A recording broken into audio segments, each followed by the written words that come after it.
Hi everyone, my name is Kayla Morris. I'm a student at Eastern Kentucky University. I have conducted this PowerPoint presentation regarding education and prevention of bloodborne pathogens. Before I begin, I would like to inform all of you that the information provided in these slides are accurate and credit is given at the end of the presentation to the sources that I have used throughout the presentation. Let's begin the presentation with the topics being covered in the future slides. These include the background and basic information on bloodborne pathogens, persons at risk of contamination, and the different prevention methods used to protect yourself against bloodborne pathogen contraction. So the basic definition of a bloodborne pathogen is an infectious microorganism in the blood that causes disease in humans. The spread of a bloodborne pathogen occurs when an infected person's bodily fluid enters the bloodstream of another person. The diseases that can be spread are hepatitis B, hepatitis C, and HIV. HBV is classified as a liver infection that leads to liver failure, cancer, or scarring of the liver if untreated. In most cases, symptoms do not appear. However, some may experience fatigue, jaundice of the skin and eyes, abdominal pain, as well as dark-colored urine. Hepatitis C is classified as an infection of the liver. That leads to inflammation. Symptoms may include fatigue, nausea, loss of appetite, and jaundice of the skin and eyes. Most show no symptoms of contracting the virus. HIV ultimately causes AIDS and interferes with the body's ability to fight infections. The infection shows symptoms of the flu, fever, sore throat, and fatigue. As the infection progresses into AIDS, much more serious symptoms occur, such as weight loss, fever, night sweats, fatigue, and recurrent infections. No cure exists for AIDS, and complications usually proceed until death of an individual occurs. Bloodborne pathogens exposure incidents occur through contact of needle sticks or cuts from a sharp object where exposure to another person's blood is present.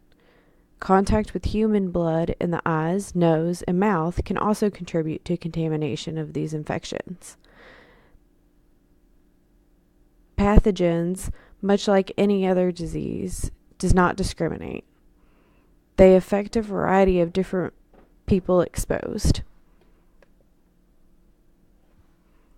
So, who's at risk of exposure to these diseases?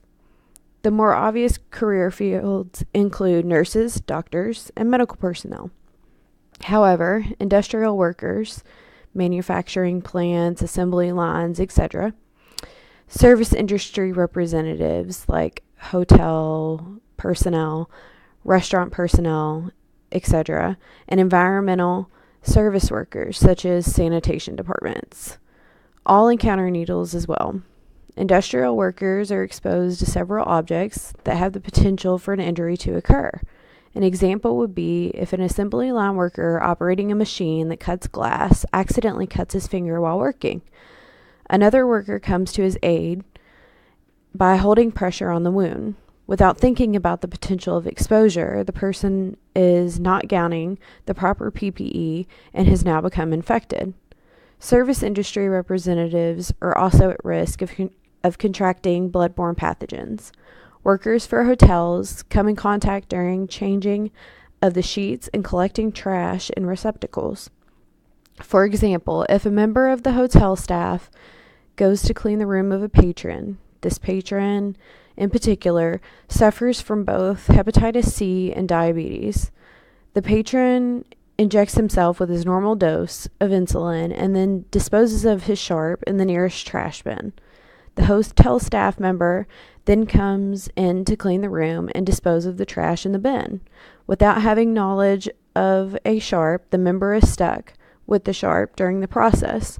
The staff member has now become exposed to the bloodborne pathogen. Environmental service workers also encountered the infected needle if not disposed of properly by any patron. These are just a few examples of how exposure occurs and how people from a variety of different career fields and social statuses all have the possibility of becoming exposed to bloodborne pathogens. Many of these individuals have training in bloodborne pathogen exposure. However, many others do not receive any education on prevention and proper handling of needles if needle contact is present. We have established what bloodborne pathogens consist of and who all is affected by them, but what type of prevention and protection can be used to prevent an outbreak? Training is a form of prevention by training employees that have a possibility of exposure to sharps. Instruction on proper safety techniques is required. Employees with occupational exposure must be trained in the use and limitations of methods that will prevent or reduce exposure, including appropriate engineering controls, work practices, and personal protective equipment, as stated by OSHA's Bloodborne Pathogen Standard. Safe practices and procedures are put into place to set guidelines on how one should perform these practices and how to report exposure if an exposure is to occur.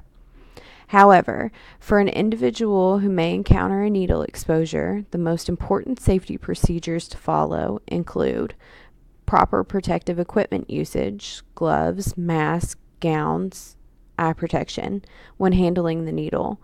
Every needle should be treated as if there were an infection present. Basic steps need to be followed if contact is present.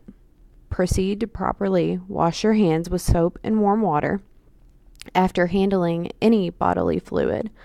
The recommendation to eliminate or minimize employee exposure includes the use of safer medical devices. These include needleless devices, shielded needle devices, and plastic capillary tubes. Used sharps should be immediately placed in a sharps disposal container.